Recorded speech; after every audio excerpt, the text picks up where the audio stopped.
Hello everyone, welcome back to my channel. मेरे channel पे जो कोई भी नया आ रहे हैं प्लीज़ सब्सक्राइब कर दीजिए। वीडियो को लाइक और कमेंट करके ज़रूर बताना कि आज की स्टोरी आप लोग को कैसी लगी। तो चलिए स्टोरी शुरू करते हैं। पिछले पार्ट में हमने देखा था मैडम लैन को अजीब सा घबराहट हो रही थी। पता नहीं क्यों मैडम लैन को सुबह से एक अजीब सा महसूस हो रहा था। उन्हें ऐसा लग रहा था जैसे कि आज कुछ बुरा होने वाला है। मैडम लैन की हार्ट बीट बहुत तेज हो रही थी। ना जाने क्यों उनके अंदर अजीब सी बेचैनी हो रही थी। मैडम लैन अपने आप से कहती है, मुझे इतनी अजीब से क्यों लग रही है। ऐसा लग रहा है जैसे कुछ बुरा होने वाला है। क्या वांगजी ठीक तो है ना, या फिर सिचेन। तभी मैडम लैन के ध्यान में मिस्टर लैन आते हैं। मैडम लैन मिस्टर लैन से कभी बात नहीं होती, ना ही वो दोनों कभी मिलते हैं। वो दोनों कई सालों तक एक दूसरे के सामने तक नहीं आते। लेकिन ना जाने क्यों मैडम लैन के हार्ट में एक अजीब सा महसूस हो रहा था। उन्हें ऐसा लग रहा था कि कुछ बुरा होने वाला है। क्या मिस्टर लैन ठीक तो है ना, उन्हें कुछ हुआ तो नहीं। ये कहते हुए मैडम लैन अपने रूम में इधर से उधर टहले जा रही थी। मैडम लैन के फोरहेड पर पसीने थे, जिसे साफ करते हुए अपने मन में कहती है, क्या मैं उनसे पूछूं वो ठीक है कि नहीं। नहीं नहीं, मैं उन्हें कॉल नहीं कर सकती। वो क्या सोचेंगे। मैं इतने सालों बाद उनके पास कॉल कर रही हूँ। क्या वो मेरी कॉल या फिर मैसेज का जवाब देंगे। पर मेरे मन में अजीब सा महसूस क्यों हो रहा है। क्या कुछ बुरा होने वाला है, या फिर ये मेरे वहम है। ये बोलकर मैडम लैन अपनी जगह पर बैठ जाती हैं और अपने फ़ोन को देखती हैं। तो काफ़ी रात हो चुके थे। मैडम लैन अपने फ़ोन को एक साइड रखती हैं और बेड पर जाकर सो जाती हैं। वहीं दूसरी तरफ वांग जी हॉस्पिटल में था।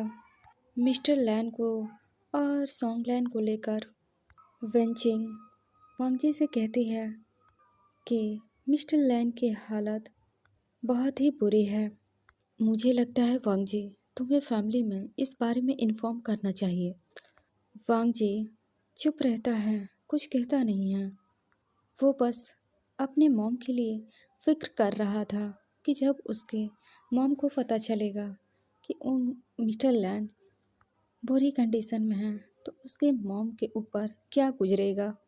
ये सोचकर वांगजी अपने फेस को दूसरे ओर मोड़ लेता है, लेकिन फिर मन में सोचता है सच तो बताना ही होगा, क्योंकि सबका हक है कि वो मिस्टर लैन से आकर मिले। वो उन्हें नहीं रोक सकता। वांगजी बिना देखे बेंचिंग की तरफ कहता है, इस बारे में लैन मेंशन में इन्फॉर्म करो। ये बोलकर वांगजी वहाँ से चला जाता है। वेंचिंग अपने फ़ोन को निकालती हैं, ग्रैंडफादर के पास कॉल करती हैं और कहती है। वेंचिंग ग्रैंडफादर को बताती है कि मिस्टर लैन बहुत ही बुरी कंडीशन में हॉस्पिटल में है। तभी दूसरी तरफ से ग्रैंडफादर कहते हैं कि वो अभी हॉस्पिटल में आ रहे हैं। वेंचिंग बस मिस्टर लैन का ख्याल रखे और इस बारे में और किसी को ना बताए। ग्रैंडफादर की बात सुनकर वेंचिंग नोट करती है और अपने फ़ोन को रख देती है। ग्रैंडफादर बहुत ही परेशान हो जाते हैं, क्योंकि मिस्टर लैन उनके अपने सगे बेटे थे। वो भले ही अपने बेटे से सारे रिश्ते तोड़ चुके हैं, पर मिस्टर लैन तो उनका अपना खून थे और हम चाहकर भी अपना ब्लड है, और वो उन्हें अकेला इस हालत में नहीं छोड़ सकते।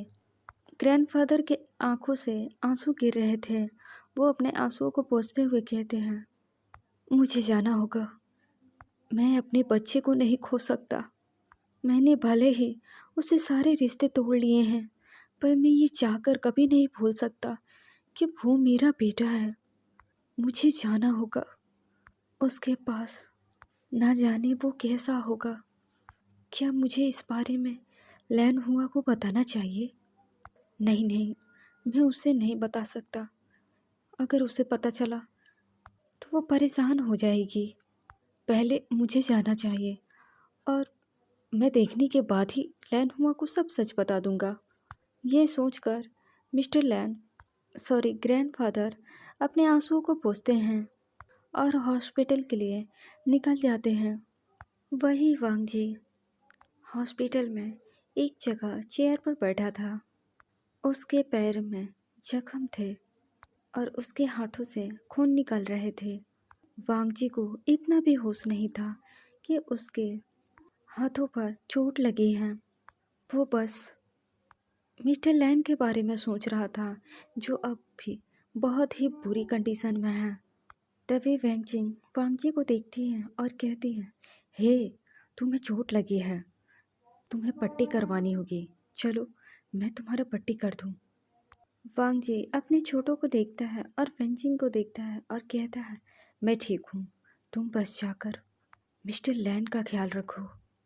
ये बस छोटी सी चोट है, ठीक हो जाएंगे। वेंचिंग गुस्से में वांग जी को देखती है और कहती है, मैंने कहा ना, चलो मैं इस पे पटिया कर देती हूँ। अगर तुम्हारे हाथों को इस तरह विंग देखेगा तो उसे अच्छा नहीं लगेगा, इसलिए तुम्हें पट्टी करवा लेनी चाहिए। तुम जितने ज़्यादा देर तक अपने इस चोट को खुला छोड़ोगे तो तुम्हारे लिए उतना ही खतरा हो सकती है, इसलिए चलो मैं तुम्हारी पट्टी कर देती हूँ। ये बोलकर वेंचिंग आगे जाने लगती है। वांग जी अपनी जगह से उठता है और वेंचिंग के पीछे चला जाता है। वेंचिंग अपने कैबिन में जाती है और वांग जी को हाथों पर बैंडेज करने लगती हैं। वांग जी बस शौक था, वो बस कुछ समझ नहीं पा रहा था। उसने पहली बार अपने डैड को इस हालत में देखा था। वांग जी को वेन रूहान और वेन जाओ पर बहुत गुस्सा आ रहा था। वांग जी गुस्से में अपने फ़ोन को निकालता है और किसी को कॉल करता है और कहता है, क्या मैंने तुम लोगों से जो कहा था तुम लोगों ने वो कर दिया है? उधर दूसरी तरफ से कोई कहता है, जी बॉस, हम लोगों ने उसे फार्म हाउस में बंद कर दिया है और गार्ड्स उसे टॉर्चर कर रहे हैं। वो अभी टॉर्चर रूम में है। वांग जी डेविल स्माइल करता है और कहता है, उसका अच्छे से ख्याल रखना और हाँ, ध्यान रहे वो भाग ना पाए और उसे तब तक टॉर्चर करते रहो जब तक वो पूरी तरह से जख्मी ना हो जाए। ये बोलकर वांग जी अपने फ़ोन को रख देता है। वेंचिंग वांग जी को देखती है और कहती है, क्या वेंचाओ अभी तुम्हारे पास है? वांग जी कुछ नहीं कहता। वेंचिंग समझ जाती है, आखिर वो लैन अंकल को क्यों मारना चाहते थे। वांग जी वेंचिंग को बिना देखे कहता है, क्योंकि उन्हें पता चल गया था कि डैड ने विंग को उनसे बचाया है और उनके जितने भी इल्लीगल काम थे, डैड ने इनका इन्फॉर्मेशन, मिस्टर लैन ने इन सभी इन्फॉर्मेशन को पुलिस को दे दी थी, जिस वजह से उनके सारे बिजनेस में लॉस हो रहे थे। फेंचिंग कहती है, तो इसलिए वो लोग लैन अंकल को इतने दिनों से टॉर्चर कर रहे थे ताकि वो उन्हें मार सके और तुम्हें मार सके। वांग जी हूँ कहता है और फिर वहाँ से उठता है और चला जाता है। वांग जी को जाते हुए वेंचिंग देख रही थी। ना जाने क्यों वेंचिंग को बहुत बुरा लग रहा था मिस्टर लैन के लिए। पता नहीं क्यों वेंचिंग का दिल कभी नहीं मानने को तैयार हुआ कि मिस्टर लैन मैडम लैन को धोखा दिया है। हमें अब दूसरी तरफ लैन मेंशन में दिखाया जाता है। ग्रैंडफादर जल्दी जल्दी बटलर हान के साथ लैन मेंशन से बाहर निकल रहे थे। तभी मैडम लैन गार्डन एरिया से होकर आ रही थी। तभी वो ग्रैंडफादर और बटलर हान को जाते हुए देखती हैं, तो वो उन्हें वो बीच में रोकते हुए कहती हैं, डैड, आप इस वक्त कहाँ जा रहे हैं इतनी रात को? तभी ग्रैंडफादर रुक जाते हैं और मुड़कर मैडम लैन को देखते हैं जो उन्हें ही देख रही थी। मैडम लैन कहती हैं, आप इतनी रात को कहाँ जा रहे हैं? तभी ग्रैंडफादर कहते हैं, वो मुझे काम था, मैं किसी काम से बाहर जा रही हूँ। तुम अपना ख्याल रखना। वैसे तुम इतनी रात को क्यों जगी हो? क्या तुम्हें सोना नहीं है? मैडम लैन कहती हैं, पता नहीं डैड, मेरे अंदर अजीब सी बेचैनी हुई है। मुझे कुछ भी अच्छा नहीं लग रहा है। मुझे ऐसा लग रहा है जैसे कुछ बुरा हुआ हो। मेरे अंदर अजीब सी बेचैनी हो रही है। मैडम लैन की बात सुनकर मिस्टर ग्रैंडफादर की आंखों से थोड़ी सी आंसू बाहर आ जाते हैं।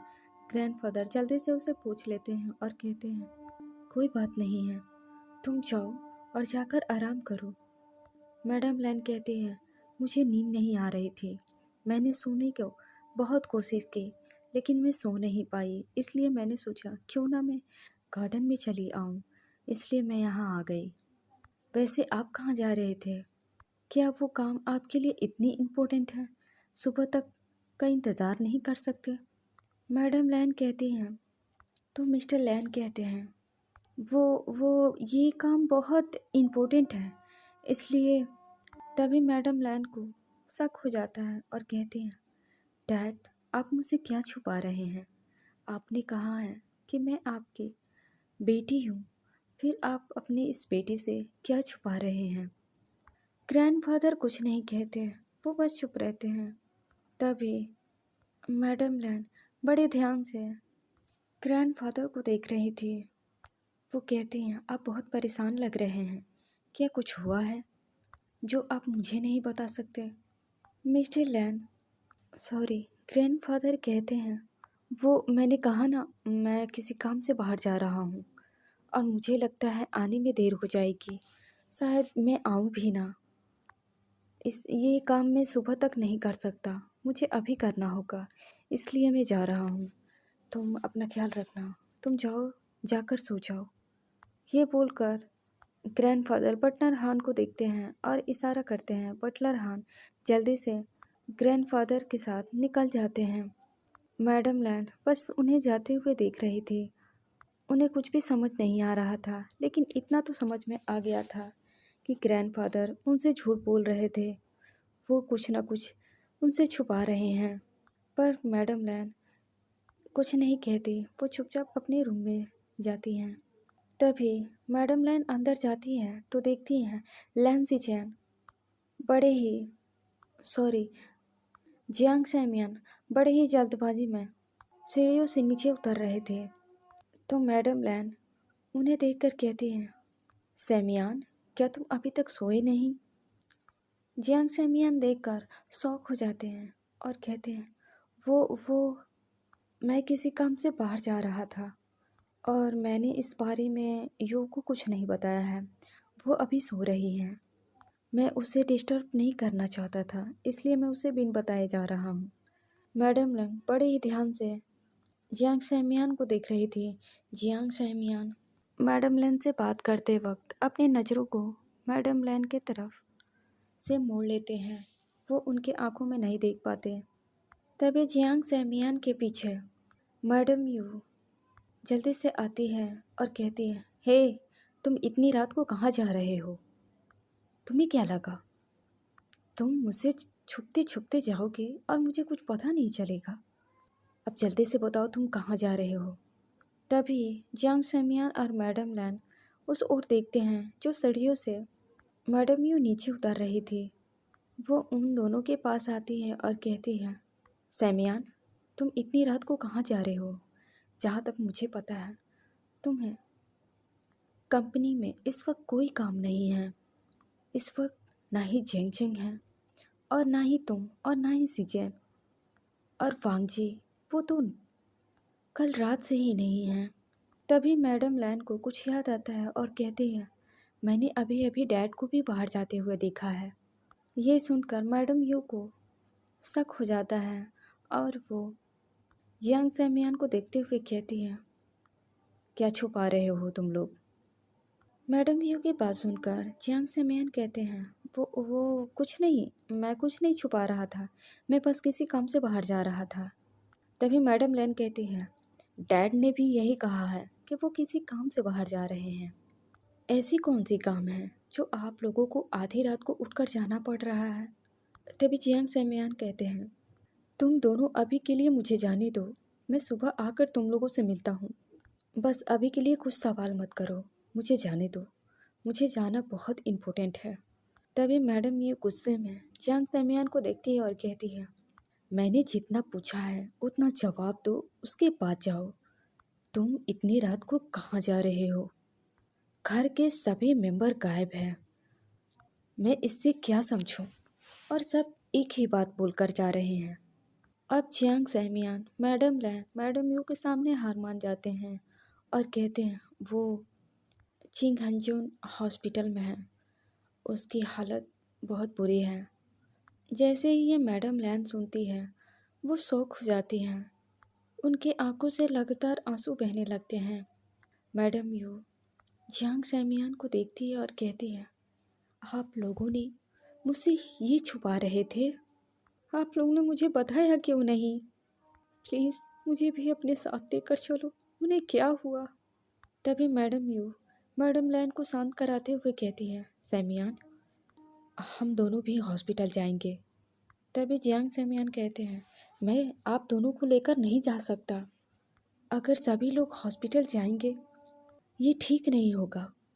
मैडम लैन बस चुप रो रही थी, उनके पास अब एक भी शब्द नहीं बचे थे। वो बस बहुत बुरी हालत में थी, क्योंकि वो चिंग हेंजून से बहुत प्यार करती थी। उनके बीच चाहे जितनी भी दूरियां थी, लेकिन वो आज भी चिंग हेंजून के अलावा किसी की तरफ आंख उठाकर तक नहीं देखा। वो बस अपने चिंग हेंजून से ही प्यार करती थी। वहीं जियांग शैमियान को आगे हिम्मत नहीं हो रही थी कि वो कुछ और भी इन दोनों को बताए। वो कुछ नहीं कहते, वो बस आगे निकलने लगते हैं। तभी मैडम लाइन का हाथ पकड़ती हैं और वो तीनों साथ में हॉस्पिटल के लिए निकल जाते हैं। आधे घंटे बाद का सीन दिखाया जाता है। आज ऑपरेशन के बाहर ग्रैंडफादर वांग जी, न्यू मिंजो, साओ सीचेन, लैन सीचेन, शुयांग सभी लोग बाहर खड़ा होकर इंतज़ार कर रहे थे, क्योंकि अब भी मिस्टर लैन का ट्रीटमेंट चल रही थी, क्योंकि उनकी हालत समय के साथ साथ बहुत बुरी होती जा रही थी। मैडम लैन जल्दी से अंदर आती हैं तो देखती हैं वांग जी और सीचेन सभी लोग वहाँ खड़े थे। ग्रैंडफादर बस सदमे में बैठे थे, उनके आंखों से बस आंसू बह रहे थे। मैडम लैन जल्दी से वांग जी के पास जाती है तो देखती हैं कि वांग जी के शर्ट पर ब्लड लगे हुए थे। मैडम लैन वांग जी के पास जाती है और कहती है, वांग जी। वांग जी जैसे ही अपनी मॉम की आवाज़ सुनता है तो वहाँ देखता है मैडम लैन वांग जी के सामने खड़ी होती है। वांग जी बस अपनी मॉम को देख रहा था, जिनकी आंखों से लगातार आंसू बह रहे थे। मैडम लैन वांग जी को देखती है और कहती है, चिंग हंजून को क्या हुआ है? वो उसकी इतनी बुरी हालत कैसे हो गई? क्या वो अभी ठीक है? तभी वांग जी रूड टोन में कहता है, आपको इस बारे में कैसे पता चला? आपको यहाँ नहीं आना चाहिए था। वैसे आप उस इंसान के बारे में क्यों पूछ रही हैं? आपको उनकी फ़िक्र क्यों है? आप क्यों उनकी इतनी फ़िक्र करती हैं? वांग जी की बात सुनकर मैडम लैन रोते हुए कहती है, मैं कैसे ना फ़िक्र करूं? वो मेरे हस्बैंड है, मैं उनसे प्यार करती हूँ, और तुम कह रहे हो कि मैं उनकी फ़िक्र ना करूं? मैं उनकी हस्बैंड वाइफ हूँ, मैं उनसे बहुत प्यार करती हूँ, और तुम कह रहे हो मुझे उनकी फ़िक्र करने की ज़रूरत नहीं है। वांग जी गुस्से में चिल्लाते हुए कहता है, आप उस पर्सन को बार बार अपना प्यार और हस्बैंड क्यों कहती हैं? वो पर्सन आपके लायक भी नहीं है। आप उसकी वाइफ नहीं हो, अगर हो भी तो सिर्फ नाम की। वांगजी के मुंह से ऐसी बात सुनकर, इतने कड़वे शब्द सुनकर, मैडम लैन वांगजी के कॉलर पकड़कर खींचते हुए कहती है, तुम्हारी हिम्मत कैसे हुई हाँ, ऐसा कहने की? तुमने कैसे कह दिया कि मैं उनकी फिक्र ना करूं? तुमने कैसे कह दिया? वो मेरे हस्बैंड नहीं है। मैडम लैन को इस तरह चिल्लाते हुए देखकर सभी लोग हैरान हो गए। लैंसी चेन की आंखों में बस आंसू थे। वो चुपचाप ये सब देख रहे थे। वो कुछ नहीं बोलते। ग्रैंडफादर बस सदमे में बैठे थे। मैडम यू जल्दी से मैडम लैन को वांगजी से अलग करती हैं और कहती हैं, प्लीज़ लैन हुआ, शांत हो जाओ, हम अभी हॉस्पिटल में हैं। वांगजी बिना कुछ बोले वहाँ से चला जाता है। वांगजी के जाने के बाद मैडम लैन फूट फूट कर रोने लगती हैं। मैडम लैन को संभाल रही थी। सभी को मिस्टर लैन को लेकर बहुत चिंता हो रही थी, क्योंकि उनकी बहुत बुरी कंडीशन थी और अभी कुछ कहा नहीं जा सकता। डॉक्टर्स काफ़ी देर से उनकी ट्रीटमेंट कर रहे हैं। वहीं दूसरी तरफ सॉन्गलैन को होश आ गया था जब उसे पता चला कि मिस्टर लैन की बहुत बुरी कंडीशन है, तो उसे मिस्टर लैन को लेकर बहुत बुरा लग रहा था। वहीं वांगजी सीधा विंग के पास आता है। विंग अभी सो रहा था। वांगजी विंग के पास आता है और उसके फेस को देखने लगता है। वांगजी अपने शूज़ को उतारता है और विंग जिस बेड पे सो रहा था, वांगजी उसी बेड पर चला जाता है और विंग के बगल में लेट जाता है। वांगजी विंग के सर को अपनी चेस्ट पर रख लेता है और विंग को अपने बाहों में ले लेता है। जैसे ही ये विंग को फील हुआ कि उसे किसी ने बहुत ही टाइटली पकड़ रखा है, तो विंग अपने आँखों को खोलता है तो देखता है वांगजी उसके पास सो रहा है। विंग वांगजी को देखकर अपने मन में कहता है, ये यहाँ। तभी विंग को कुछ गीला गीला सा महसूस होता है। विंग अपनी आंखों को वांगजी की तरफ करता है। विंग जल्दी से वांगजी से कहता है, आप रो रहे हो? लाना काका, आप क्यों रो रहे हो? आपको क्या हुआ? आप रो रहे हो? वांगजी बस एक ही शब्द कहता है, नहीं, और वो विंग को टाइटली हाँ कर लेता है। ये देखकर विंग धीरे से अपना हाथ वांगजी के सर पर रखता है और उसके बालों पर रफ करने लगता है। इससे वांगजी को बहुत अच्छा लग रहा था। वांगजी अपनी आंखों को बंद कर लेता है। वांगजी की आंखों से लगातार आंसू बह रहे थे, लेकिन वो बस अपने आंसुओं को छुपा रहा था। विंग कहता है, लाना काका, प्लीज़ आप मेरे तरफ देखो। पर वांगजी कुछ नहीं कहता और ना ही वो विंग की तरफ देखता है। अब विंग फिर से कहता है, प्लीज़ ना लाना काका, आप मेरी तरफ देखो। ये बोलकर विंग की आंखें थोड़ी नम हो गई, क्योंकि वांगजी विंग की तरफ नहीं देख रहा था। वांगजी को चुप देखकर विंग को चुप देखकर वांगजी अब अपनी आंखों को खोलता है और विंग को देखता है, जो उसे ही देख रहा था। वांगजी की आइज़ रेड हो चुकी थी। वांगजी खुद को कंट्रोल कर रहा था कि वो विंग के सामने ना रोए। विंग वांगजी के फेस पर अपने दोनों हाथों को रखता है और कहता है, लाना काका, आप क्यों रो रहे हो? क्या आपको किसी ने कुछ कहा है या फिर आपको किसी ने डांटा है? अगर आपको किसी ने डांटा है तो आप मुझे बताओ, मैं भी उसे पनिश करूँगा। मैं सच कह रहा हूँ, मेरे लाना काका को कोई नहीं डांट सकता और ना ही कोई रुला सकता है। विंग के बात सुनकर वांगजी कहता है, माय लिटिल बनी, मैं नहीं रो रहा हूँ। मैंने कहा ना, मुझे कुछ नहीं हुआ है। तुम सो जाओ, तुम्हें आराम करनी चाहिए। ये बोलकर वांग जी विंग के फोरहेड पर किस कर लेता है। अब विंग रोतलू जैसा फेस बना लेता है और कहता है, आप मुझे सच नहीं बताना चाहते? क्योंकि मैं छोटा हूँ इसलिए। सभी कहते हैं कि मैं अभी बड़ा नहीं हुआ हूँ, पर मैं सच कह रहा हूँ, मैं तो बड़ा हो गया हूँ। अब तो मेरी शादी भी हो गई है, तो मैं बड़ा हुआ ना। फिर आप मुझसे सच क्यों नहीं बताते कि आप रो क्यों रहे हो? आप मुझे बताओ, मैं सब ठीक कर दूंगा। आपको मुझ पे भरोसा है ना? मैं सच में ठीक कर दूंगा, मैं सब ठीक कर दूंगा। अब विंग की बात सुनकर वांग जी विंग की आंखों में देखता है। वांग जी की आंखें थोड़ी सी नम थी। वांग जी विंग के सामने हमेशा कहता था कि वो मिस्टर लैन से नफरत करता है। वो भले ही हमेशा कहता था कि उसे मिस्टर लैन से कोई फ़र्क नहीं पड़ता है, लेकिन आज वांग जी की आंखें कुछ कहना चाहती थी। वांग जी की आंखें एकदम से शांत हो चुकी थी।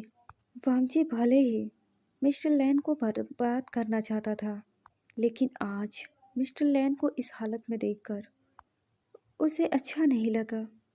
वांग जी की आंखें इस वक्त विंग को सच बता रही थी। वांग जी विंग को देखता है और कहता है, मिस्टर लैन, वो अभी बहुत बुरी कंडीशन में है और वो हॉस्पिटल में है। जैसे ही ये विंग सुनता है, वो चिंता करने लगता है। वो चिंता करते हुए कहता है, क्या लैन अंकल को क्या हुआ है? वांग जी विंग को शांत करवाते हुए कहता है, वो अभी ठीक है, तुम बस शांत हो जाओ। अब विंग वांग जी के हाथों को पकड़कर कहता है, देखना आप, लैन अंकल को कुछ नहीं होगा, वो ठीक हो जाएंगे। विंग की बात सुनकर वांग जी विंग को देखता है और कहता है, मुझे उनसे कोई फ़र्क नहीं पड़ता, वो ठीक है या नहीं, मुझे इससे कोई लेना देना नहीं है। माई लिटिल बनी, वो मेरी लाइफ में इम्पोर्टेंट नहीं है।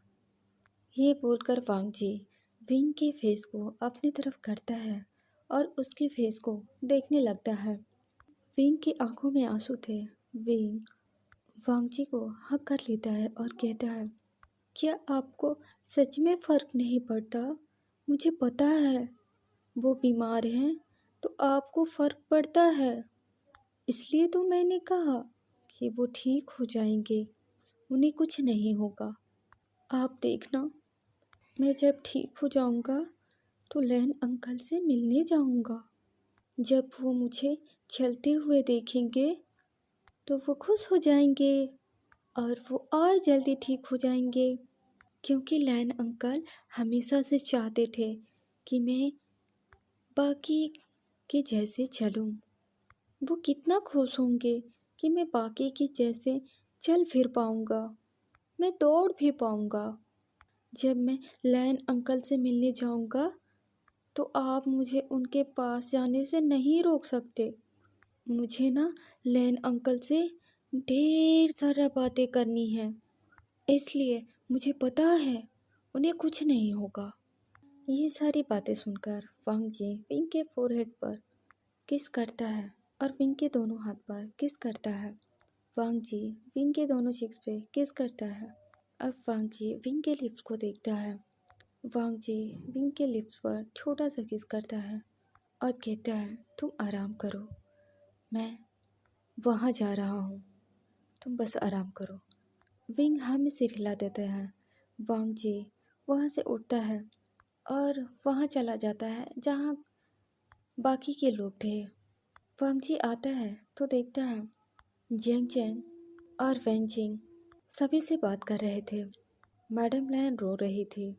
ग्रैंडफादर सदमे में एक जगह बैठे थे। वांग जी एक नज़र वेंजिंग को देखता है तो वेंजिंग कहती है, हम कुछ नहीं कह सकते, लैन अंकल को होश आने के बाद ही कुछ कहा जा सकता है। तो जियांग कहता है, हमें नहीं पता कि उन्हें होश आने के बाद वो कैसा रिएक्ट करेंगे, क्योंकि उनके सर पर काफ़ी गहरा चोट लगी है। शायद वो अपनी याददाश्त भी भूल सकते हैं। इसलिए लैन अंकल को होश में आने के बाद ही हम कुछ कह सकते हैं। तभी वेंचिंग कहती है, और हाँ एक बात, उन्हें होश में आने के बाद उनसे कोई भी ज़्यादा बात नहीं करेगा और ना ही कोई वहाँ मिलने जाएगा। पहले हम लैन अंकल को अच्छे से ऑब्जर्व करेंगे और उसके बाद हम आगे कुछ कह सकते हैं। अगर लैन अंकल को किसी बात का स्ट्रेस हुआ तो उनके लिए खतरे की बात है। तभी मैडम लैन वेंचिंग को देखती है और कहती है, क्या मैं उनसे मिल सकती हूँ? तभी वेंचिंग कहते हैं, नहीं, आप उनसे नहीं मिल सकती। अभी आप में से कोई भी उनसे नहीं मिल सकता। पहले हम उन्हें अच्छे से चेक करेंगे, उसके बाद आप सब मिल सकते हो। ये बोलकर वेंचिंग जेंग चेंग के साथ वहाँ से चली जाती हैं, क्योंकि जेंग चेंग बहुत थका हुआ था। एक तो वो प्रेग्नेंट था और काफ़ी देर से ऑपरेशन रूम में था और उसे अजीब सा लग रहा था, इसलिए उसे जाना बहुत ज़रूरी था। वो पहले आराम करता, उसके बाद वो यहाँ आता। वेंचिंग और जेंजेंग के जाने के बाद सभी लोग मिस्टर लैन के होश में आने का वेट कर रहे थे। वहीं वांगजी वॉल से अपना सर टिकाकर खड़ा था। वांगजी अपने मन में कहता है, नहीं मिस्टर लैन, आप इतनी आसानी से अपनी याददाश्त नहीं भूल सकते। आपने हमारे साथ जो भी किया है आप उसे नहीं भूल सकते। आपको याद रखना होगा कि आपने अपने पूरे फैमिली को धोखा दिया है। आपको याद रखना होगा आपने अपने दोनों बच्चों को छोड़ दिया है। आपको याद रखना होगा आपने मेरी मॉम को ये कहकर छोड़ दिया कि वो अपाहिज हो चुकी हैं और वो आपके लायक नहीं हैं। मैं आपको इतनी आसानी से वो सब भूलने नहीं दूंगा जो आपने हमारे साथ किया है। अब इसी तरह 2 घंटे बीत जाते हैं। 2 घंटे के बाद मिस्टर लैन को होश आता है। जैसे ही ये नर्स इन्फॉर्म करती हैं तो जेंग चेंग और वेंचिंग दौड़कर मिस्टर लैन के पास जाते हैं और उन्हें अच्छे से चेक करने के बाद बाहर आते हैं और कहते हैं, वो बिल्कुल ठीक है, अंकल को होश आ गया है, आप सभी मिल सकते हैं। जैसे ये सभी लोग सुनते हैं वो जल्दी से अंदर चले जाते हैं, लेकिन वांगजी वहीं खड़ा रहा। सभी के जाने के बाद वांगजी डोर पर खड़ा था और वो कांच से ये सब देख रहा था। वांगजी कांच से ही अंदर का नज़ारा देख रहा था। वांगजी देखता है कि सभी लोग मिस्टर लैन से बातें कर रहे थे, लेकिन उसकी मॉम सबसे पीछे खड़ी थी। वो बस मिस्टर लैन को देख रही थी। उनकी आंखों में आंसू थे। वांगजी ये भी देखता है कि मिस्टर लैन भले ही सबसे बातें कर रहे थे, लेकिन उनका ध्यान मैडम लैन पर थे। वो बार बार मैडम लैन को देख रहे थे। जैसे ही मिस्टर लैन को कुछ याद आता है तो वो बार बार इधर उधर अपनी नज़रों को करके देख रहे थे, शायद वो किसी को ढूंढ रहे थे। तभी मैडम यू कहती है, ब्रदर आप किसे ढूंढ रहे हो? मैडम मैडम यू की बात सुनकर मिस्टर लैन कहते हैं, क्या विंग यहाँ नहीं है? क्या वो मुझसे मिलने नहीं आया? मिस्टर लैन की बात सुनकर मैडम यू कहती हैं, ब्रदर विंग यहीं है, वो अपने बेड पे इस वक्त सो रहा है। डॉक्टर ने उसे चलने से मना किया है। वो अभी बिल्कुल भी बेड से नहीं उतर सकता, इसलिए वो यहाँ नहीं है। मैडम यू की बात सुनकर मिस्टर लैन परेशान हो जाते हैं। उन्हें विंग के लिए बहुत चिंता हो रही थी। मिस्टर लैन डरते हुए कहते हैं, उसे क्या हुआ है? क्या वो ठीक तो है ना? वो हॉस्पिटल में क्यों है? मैडम यू कहती हैं, ब्रदर आप शांत हो जाओ, वो बिल्कुल ठीक है। वो हॉस्पिटल में इसलिए है क्योंकि कल विंग के सर्जरी हुए हैं। विंग के पैरों की सर्जरी हुई है, इसलिए वो हॉस्पिटल में है। आप चिंता मत करो, वो अभी ठीक है। जैसे ही मैडम यू की बात सुनते हैं